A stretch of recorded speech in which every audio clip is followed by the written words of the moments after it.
పంచాయతీ బిడ్డలు పని చేసుకుంటూ ఉన్నారు. సరే సాయంకాలం అయింది. 6 గంటలు అవగానే యజమాని తన దగ్గర అకౌంటెంట్ ఇచ్చాడు. ఇచ్చి చివరికి వచ్చాక 5కి వాళ్ళ దగ్గర మొదలెట్టాను జీతం ఇవ్వడం. 5కి వచ్చిన రమ్మన్నాడు. అయితే ఆ దేనాన్ని ఇచ్చాడు.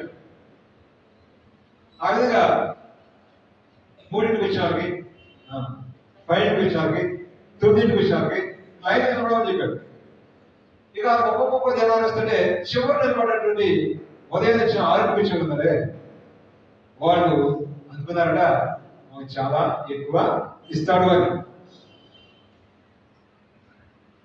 కానీ చివరి 6కి వచ్చిన కూడా ఒకే దేనాన్ని ఇచ్చాడు. ఇస్తే వాళ్ళకి మామూలు మంట కాదండి.